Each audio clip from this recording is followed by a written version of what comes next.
To install a blade into the Cos-Tools Straight Cutter, first remove the yellow clip.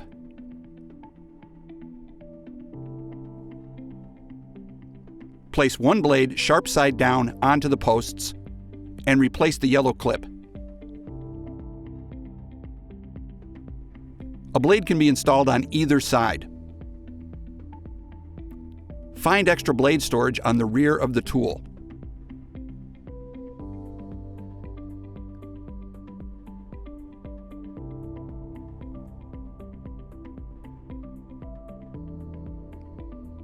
To adjust the blade depth of the Cos-Tools Straight Cutter, find the blade adjustment dial on the rear of the tool.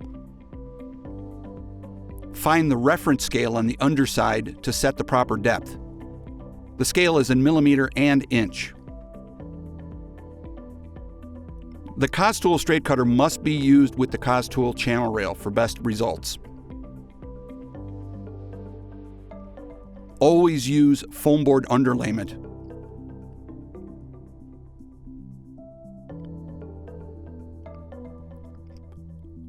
Align the channel rail along the line that you want to cut, hook on the straight cutter, and holding the blade down, draw straight back.